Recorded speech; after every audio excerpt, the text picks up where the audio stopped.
House to Home, brought to you by RE/MAX Diamond Realty. Let me throw a hypothetical scenario at you. You've got a piece of property, you've maintained it, you've prepared it, and you've gotten it ready because you want to sell it and make money off that. How do you actually go about doing that, and what steps do you have to take to get your property ready so they can achieve maximum market value? I have no idea. Fortunately, Liz Duenas, my good friend from RE/MAX Diamond Realty Guam, is here, and she is going to educate me, Liz, and everybody else on what's the best way to prep your property so that it can sell.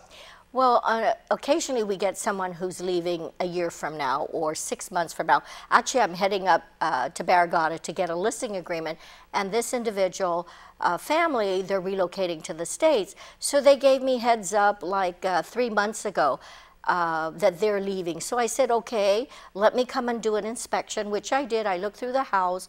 I told them about what they could do to increase the value. So when I did my market analysis, they were only going to get X amount. And then I said, well, if you did this, this, this, this, then of course your value would increase. You've seen those home shows where they say, well, this is how you would, what price you would get if you left it as is condition, and then this is the price you'll get if you did some improvements.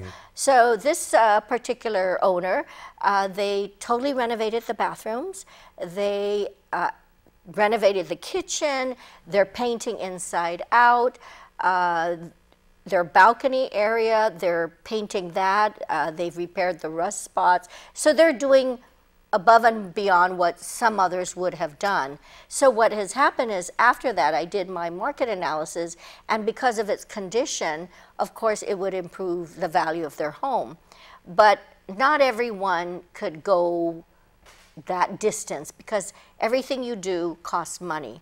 But I would recommend that if you are selling, collect all your personal effects so it depersonalizes the property, and then just leave a few things so it stages it. So what I've done in the past is when I'm selling, we would clear everything out, and if it's a huge home, sometimes we'd rent some furniture to stage it. So it gives an attractive feeling when you walk in. Right, better than just a hollowed out house. Better than just a hollowed out. You walk in and you're like, look at this, and you hear your own voice echo because there's no carpet, there's no furniture. And usually a buyer, there's no aircon. A buyer would visualize, okay, if they have furniture, where is that going to go? How could we set it up in this space?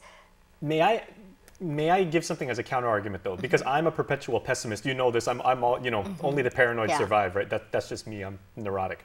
I like what you said about you assess my house and you say, in its current state, you'll get 300 grand for it, right? But if you make some changes, if you fix the kitchen, if you redo the bathroom and everything like that, you can probably pull 450. That probably is where I get kind of like nervous because I say, okay, if I'm going to sink even more money into it, that's still a risk for me and it's not guaranteed. You may not necessarily get the 450, so we're careful. We don't exaggerate what you could get for it because in doing so, we always have to look at the market. The market is a snapshot in time and it's ever moving. So within a 3-month window, it could be worth $295, and then the next 3 months is $305. So I'm always, there's got to be some conservative look at it. You can't go the extreme because what if that doesn't happen? And I sink $25,000 more of my own money into it. I would be very careful to let you know is if it could sell for this amount without spending money and all you do is clean it up and paint, I would say don't do anything because if you pour $25,000, you're not going to get it back. Right. I, as a professional, wouldn't want you to waste $25,000 when you're only going to get what we originally assessed what that value would be through our market analysis. And I mean, I hate to sound like a jerk, and I would like to present my house in a way that would be conducive to a buyer. But at the same time, I was like, well, let me show it to you, hopefully in a way that you can have like a little bit of inspiration and say, okay, well, I can fix up the kitchen and I can like redo the bathrooms and everything like that. Because I'm just thinking, how much can I actually get? And again, that's just me. Other people would say, okay, I see it as a project. There's a lot of money. There's a potential for revenue opportunity. But I'm just like, if I'm going to spend more money and not guarantee make that, that's when I get nervous. Exactly. Well, everyone is different. And I may be the minority. No, we don't want our clients or our customers or consumers out there to pay more than what they're going to get back. We treat, if I came to you and you wanted help, I would look at it as if I'm spending the money. Do I want to spend that much money?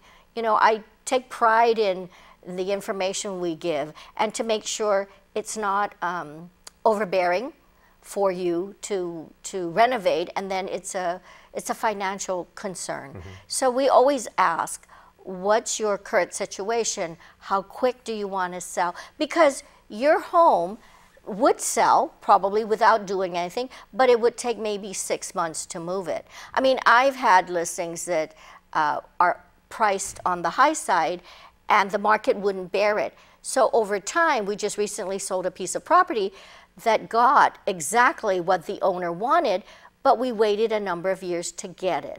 So it's it's patience too and timing. It's patience. It's all about the market and timing. So as we've said many, many times on this program, I put my trust in you. You have more information and more experience and more expertise than I ever will. And I'm just going to take my heart pressure medication and blood pressure medication and, you know, just hope everything works out. Okay, so thanks. Thank you. All right. Please don't be as neurotic as I am, because I'm just a big worrywart. But we will be back right after this. That is guaranteed.